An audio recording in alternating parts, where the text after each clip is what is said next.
Donc la solubilisation, c'est-à-dire ce qu'est une réaction, pourquoi il y a des électrons qui sont libérés, c'est bon, c'est vu. On va passer maintenant à la libération des électrons dans le métal. Et je reprends mon schéma d'origine, donc ma pile en fin de compte, puisque ça s'appelle une pile quand on ferait ça. Et on va aller regarder d'un peu plus près ce qui se passe, parce que si on regarde d'un peu plus près, alors on est bien d'accord, hein, ça c'est juste une modélisation hyper simple, ça n'a pas vocation à représenter très exactement ce qui se passe, ça va de soi, mais ça permet de le comprendre relativement facilement. Et en regardant de près ce qui se passe à l'interface entre la pièce de métal, ici c'est le zinc, je suis du côté du zinc, et la solution. On comprend facilement que si la réaction, c'est que le zinc métal devient zinc ionique, c'est-à-dire ça, d'accord? Le zinc ionique, lui, va passer en solution, parce que c'est là qu'il est bien. Les électrons, par contre, ne peuvent pas passer en solution. Ce n'est pas stable, les électrons en solution. Ça réagit instantanément, donc ils ne peuvent pas. Par contre, des électrons qui se baladent dans un conducteur électrique, ça ne pose aucun problème. Donc au moment où j'aurai ma réaction d'oxydation en surface, je vais avoir une séparation physique des deux éléments de réaction. Les électrons d'un côté qui vont rester dans le métal, parce que c'est là qu'ils sont stables, et les ions qui vont passer en solution, parce que c'est là qu'ils sont stables. Donc une séparation physique entre les deux.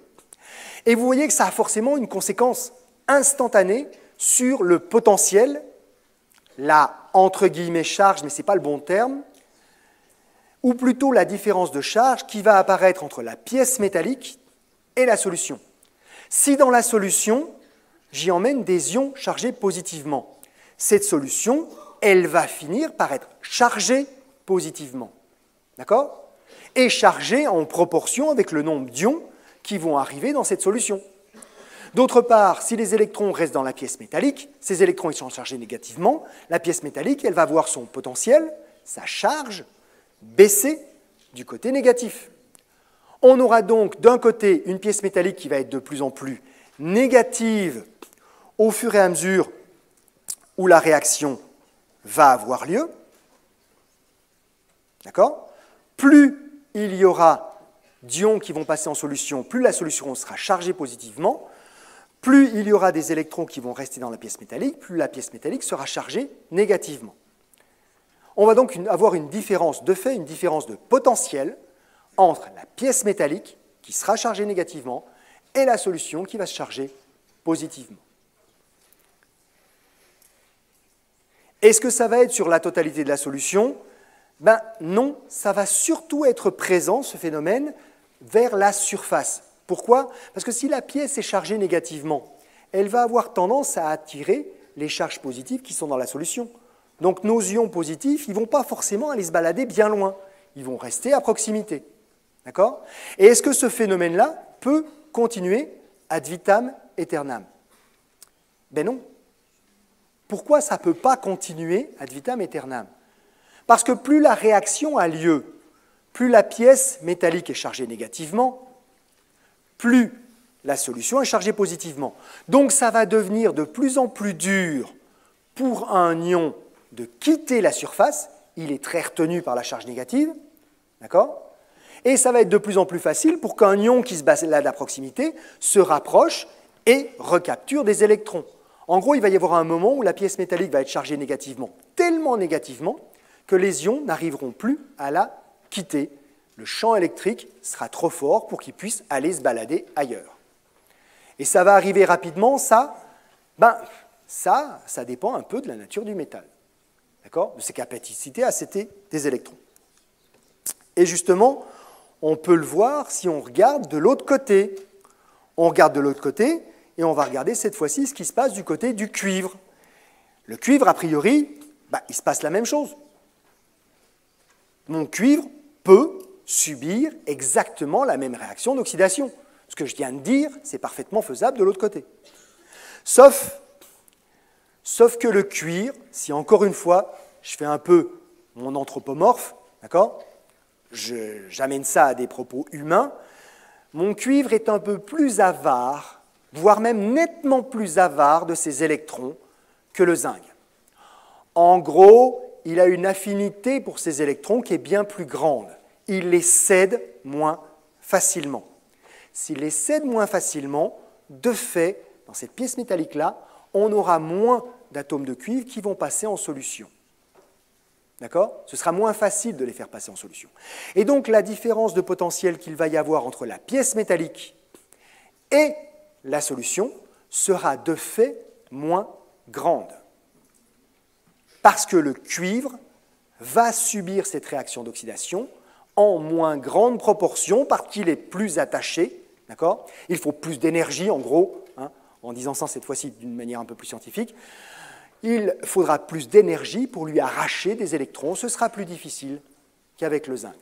On dira qu'il est moins oxydable que l'autre. Et si je regarde maintenant mon tableau d'ensemble, j'ai donc une électrode en zinc dont le potentiel va être très négatif, puisqu'il a pu perdre beaucoup d'atomes d'ion zinc, donc gagner beaucoup d'électrons. Et une électrode en cuivre qui, elle, le sera moins. Elle sera négative par rapport à ce qu'on avait au début, hein, mais moins. Et comme la différence de potentiel, c'est quelque chose qui est relatif, pas absolu, j'ai en quelque sorte ici créé, juste avec des petites boules, la raison pour laquelle je dirais que j'ai une électrode qui de fait, de fait est plus positive que l'autre, ou que l'une est plus négative que la première. Il y a bien une différence de potentiel entre les deux, qui est basée simplement et uniquement sur le fait que certains éléments sont plus oxydables, cèdent plus facilement leurs électrons que d'autres. Les éléments les plus oxydables auront ou produiront à l'électrode un potentiel qui sera plus négatif que les éléments les moins oxydables. Donc la différence de potentiel qu'on a ici, elle est juste due à ça. On a des réactions d'oxydation, des réactions de réduction, mais certaines se produisent plus facilement que d'autres. On a donc ici juste un phénomène de quantité d'énergie, donc un phénomène purement thermodynamique, d'accord, de quantité d'énergie qu'il faut pour produire la réaction. S'il en faut peu, elle se fera facilement. S'il en faut beaucoup, elle se fera moins facilement. Donc ce potentiel électrique, il n'est pas très dur à expliquer. Maintenant, on va quand même aller un peu plus loin, parce que décrire ça avec des petites boules qui se déplacent, puis un trait qui est vaguement placé sur une courbe, on est quand même en première année à l'université, d'accord? On va faire ça un tout petit peu plus sérieusement, ok? Et surtout, puisque vous devez l'avoir compris maintenant, on est dans de la thermo. C'est la quantité d'énergie qu'il faut pour faire la réaction qui compte. On va raccrocher ça au cours de thermo du UE1, UE1, UE3. Alors, vous aurez noté que le fond de la diapo, ici, est passé en grisé, enfin hachuré. Ça veut dire que ce que je vais faire là, c'est l'explication du phénomène. Ce n'est pas quelque chose que vous devez savoir refaire. Ce serait mieux que vous l'ayez compris. On est d'accord. Mais c'est le raccrochage, en gros, la partie de colle, de liaison entre les deux ensembles qu'on ne peut pas distinguer l'un de l'autre. Je vais commencer par le côté où il y a le zinc. Ma réaction, c'est celle-ci. Voilà. Et on a vu en UE1, UE3 que quand on a un équilibre, je ne sais pas pourquoi il me l'affiche en une seule fois, c'est chiant. Quand on a un équilibre chimique, on a donc quelque chose qui s'appelle le potentiel chimique, qui est la variation de l'énergie libre, de l'enthalpie libre de Gibbs, par nombre de moles qui auront réagi. C'est le NUA que l'on a ici. Ce NUA, après pas mal de tergiversations, de pérégrinations mathématiques, j'avais établi avec vous qu'il était égal à une valeur de référence, le G0 que vous avez ici, donc l'enthalpie libre de Gibbs molaire de référence, de l'espèce A, c'est comme ça qu'on lit hein, ce GMA0, d'accord, plus un terme, RT, R, la constante dite des gaz parfaits, T, la température en Kelvin, par le log d'une bizarrerie qu'on appelle l'activité. D'accord? Cette activité, si on est dans des conditions idéales, c'est la concentration, la pression partielle, la pureté, ça dépend de l'espèce à laquelle on a affaire. Et si on a une réaction, on a juste à additionner ces potentiels chimiques en tenant compte des coefficients stoichiométriques, ce sont les nu-i que vous avez là-dedans. D'accord? Ça, on l'a vu ensemble. Si on est à l'équilibre, eh bien, cette somme des nu-i-mu-i, elle est égale à 0, puisque l'enthalpie de réaction à ce moment-là, puisqu'on est à l'équilibre, il n'y a plus de réaction, hein, c'est le sous-entendu, d'accord? Elle est égale à 0. Ça, c'est ce qu'on a vu en UE1, résumé à l'arrache. On est bien d'accord. Mais si on a en plus des molécules qui sont chargées, on doit tenir compte d'un phénomène supplémentaire. Si on est dans un champ électrique, on doit tenir compte du travail électrique. S'il n'y a pas de champ électrique, hein, ça fonctionne pareil, il n'y a aucun problème. C'est pour ça qu'on n'avait pas parlé précédemment. Mais là maintenant, vous avez bien compris qu'on a un champ électrique. La solution est chargée positivement, l'électrode est chargée négativement. Donc entre les deux, on a un plus, un moins. Entre les deux, on a un champ électrique. On ne peut pas ne pas en tenir compte. Ça veut donc dire que quand on fait des calculs de quantité d'énergie, eh bien, il faut tenir compte du travail dû à l'électricité. Quand on déplace une charge dans un champ électrique, on a du travail électrique qui prend cette forme-là. Waouh, encore un truc compliqué supplémentaire. Oui et non. Oui et non. Parce qu'en fait, vous l'avez déjà vu. D'accord? Alors, pas écrit comme ça, mais vous l'avez déjà vu. C'est juste qu'en thermo, on l'écrit sous cette forme-là. Mais vous l'avez déjà vu quand vous avez étudié, vous étiez au lycée, le déplacement d'une charge électrique dans un champ électrique. Une charge électrique, quand elle se déplace dans un champ électrique, DE ou U, parce que c'est une différence de potentiel, donc c'est des volts, d'accord? Eh bien, c'est tout simplement égal à cette charge fois la différence de potentiel. Là, on la note delta phi, c'est la convention qu'on utilise dans ce domaine-là, mais vous avez sans doute vu ça sous forme simplement dans votre cours précédent de QU.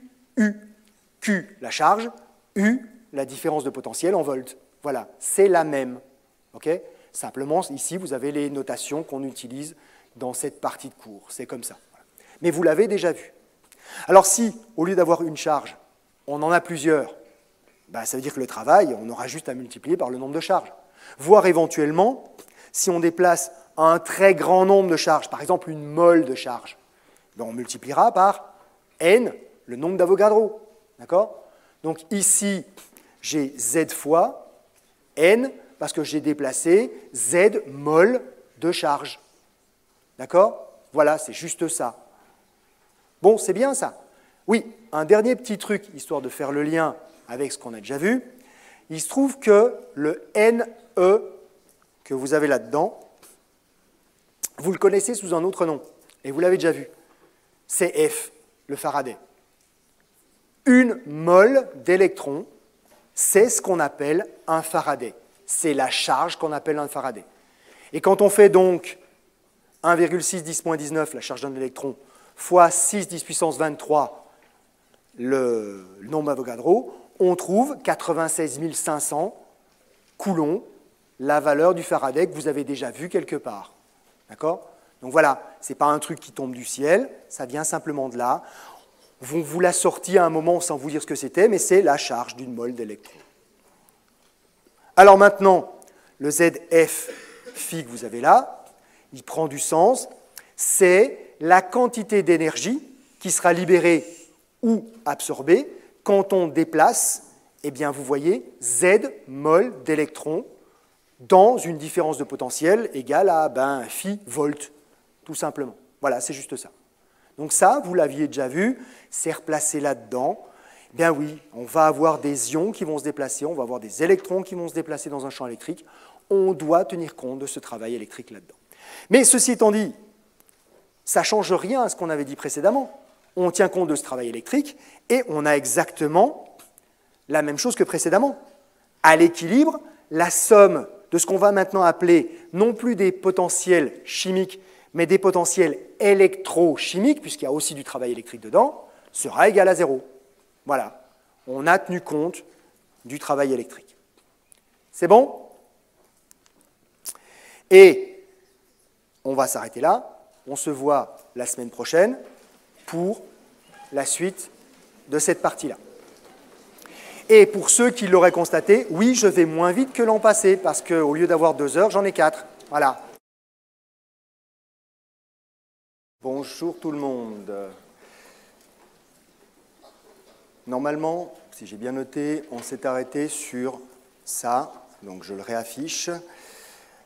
C'est la suite du cours de la semaine passée. C'est la suite, en fin de compte aussi, si vous avez bien compris, du cours précédent UE1, UE3 sur la thermo, puisque c'est la même chose, d'accord? Ce sont les mêmes concepts qui étaient évoqués, et j'y reviendrai sur la fin. Donc, histoire de résumer, j'ai reconstruit cette fois-ci mon système de piles. On étudiait un côté, le côté du zinc, avec cette idée qui est fondamentale, si on est à l'équilibre, la somme des potentiels électrochimiques qui sont une espèce de dérivé, quelque chose qui sort de delta G, des variations d'enthalpie libre de Gibbs, nous permettait d'en déduire ce qu'on appelle donc le potentiel d'électrode absolu. Et le problème, c'est que ce potentiel d'électrode absolu n'est pas mesurable.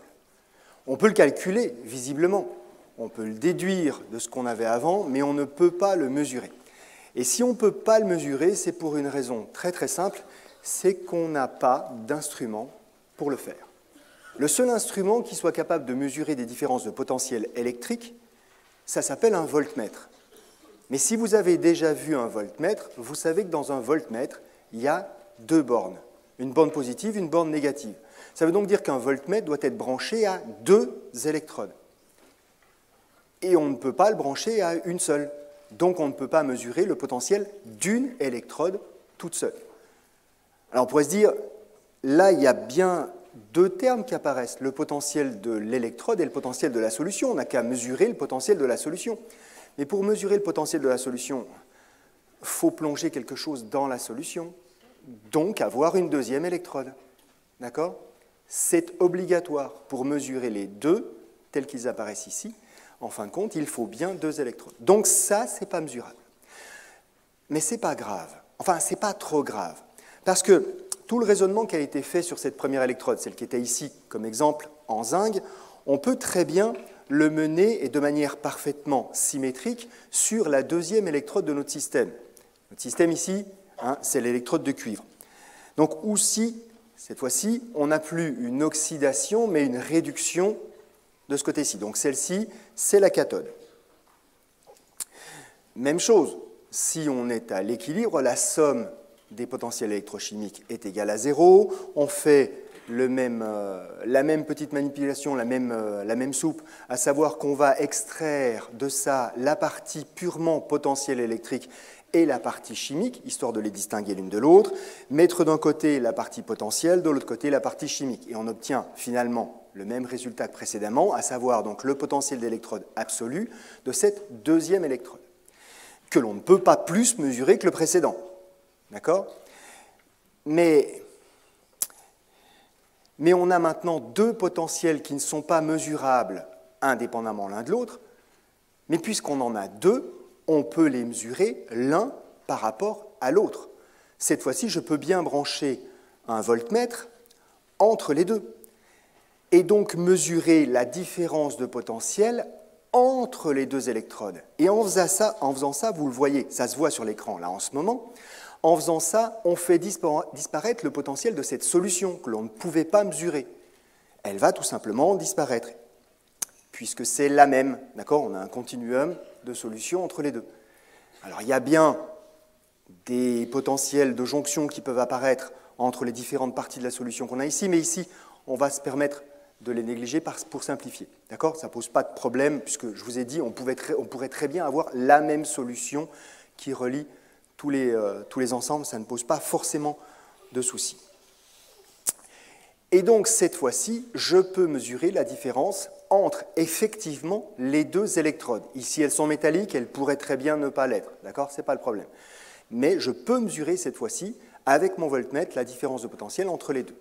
Donc, je ne pouvais pas mesurer les potentiels d'électrodes absolus, mais la différence de potentiel, elle, je suis capable de la mesurer. Et je suis aussi capable, avec ce que j'ai écrit, de préciser à quoi est égale cette différence de potentiel par rapport aux formules que j'ai établies précédemment. D'accord? Je peux le faire. Et non seulement je peux le faire, mais en plus, je vais le faire. Chacun de ces termes, donc le potentiel absolu de l'électrode qu'on appelle la cathode et le potentiel absolu de l'électrode qu'on appelle l'anode, je peux les décrire en fonction, donc, cette fois-ci, des potentiels chimiques. D'accord? Donc, le delta E, c'est le côté électrique, potentiel électrique. De l'autre côté, ce que je viens de réécrire, c'est uniquement la partie chimique, les potentiels chimiques. Vous aurez remarqué que je ne l'ai pas fait dans n'importe quel sens. J'ai placé d'abord l'électrode de cuivre, ensuite l'électrode de zinc. Ce n'est pas parce que le cuivre est plus important que le zinc. D'accord? Non, c'est tout simplement que je l'ai écrit d'une manière particulière. J'ai mis la cathode d'abord, j'ai mis l'anode ensuite. Pas tellement parce que c'est la cathode et l'anode, mais parce que je sais que dans mon système, qui est une pile ici, la cathode est positive, l'anode est négative. Je les ai donc placés de manière à ce que mon delta E ici soit forcément un nombre positif. Donc je ne l'ai pas fait dans n'importe quel ordre, j'ai fait le potentiel de ce qui est la cathode, l'électrode positive, moins le potentiel de ce qui est l'anode, l'électrode négative. Je l'ai fait dans cet ordre-là, et c'est toujours dans cet ordre-là qu'on devra le faire. Alors après, il peut arriver, on en verra un exemple, qu'on les ait placés à l'envers. En gros, on pense que c'est la cathode, et en fait, ce n'est pas la cathode, c'est l'anode quand on fait les calculs. Ce n'est pas grave, mais le choix que l'on fait, l'écriture que l'on fait, c'est la cathode moins l'anode.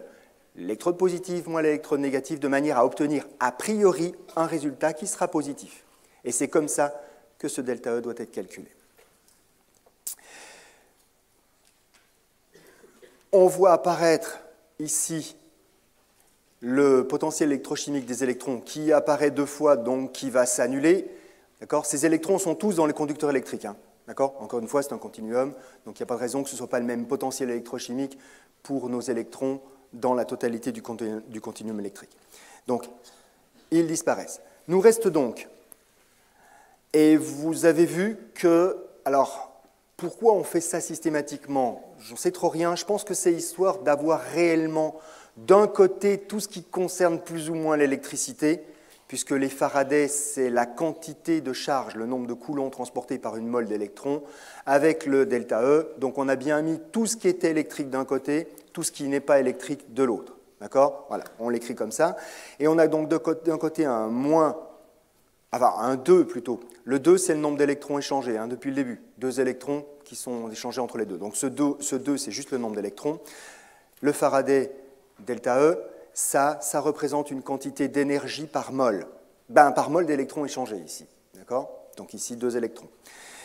Et puis de l'autre côté, une quantité d'énergie, une somme manifestement de potentiel électrochimique, qui est aussi une quantité d'énergie par mol. On a donc égalité des unités des deux côtés. Il y a une petite subtilité qu'il faut reprendre à propos de ce qui est entre parenthèses. Ça ne se voit pas immédiatement, mais si on reprend ce que j'ai déjà exposé la semaine passée, ça se verra mieux. Si, dans le petit détail que je vous ai fait, je réécris l'équation globale, d'accord?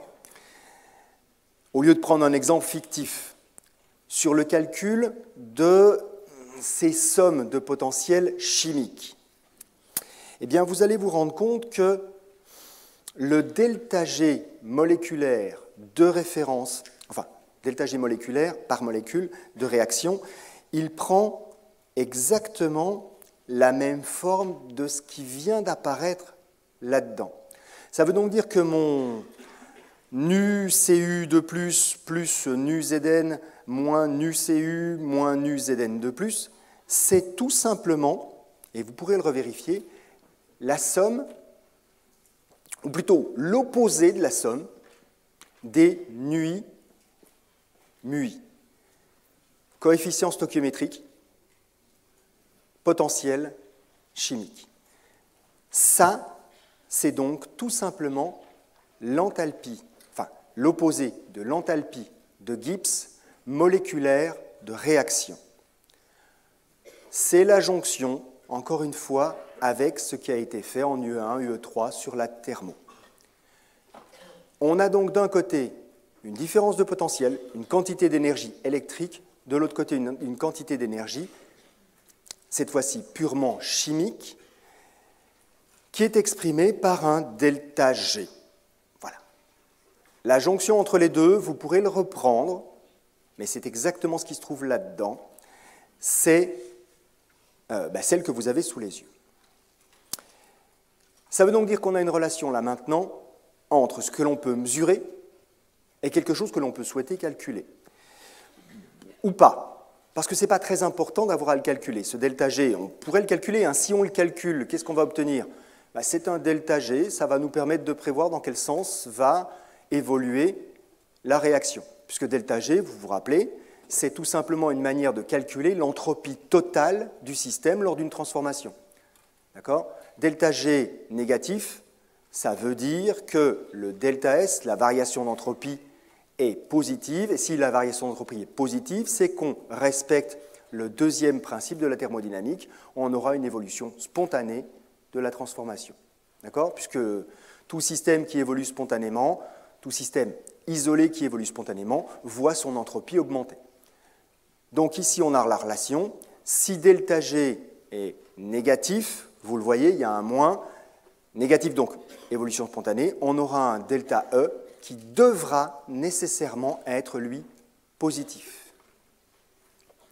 En gros, si j'ai une différence de potentiel positive, j'ai une évolution spontanée du système. Ça veut dire que donc la réaction que j'ai écrite tout au départ est une réaction qui va évoluer spontanément, une pile qui va débiter du courant, tout simplement.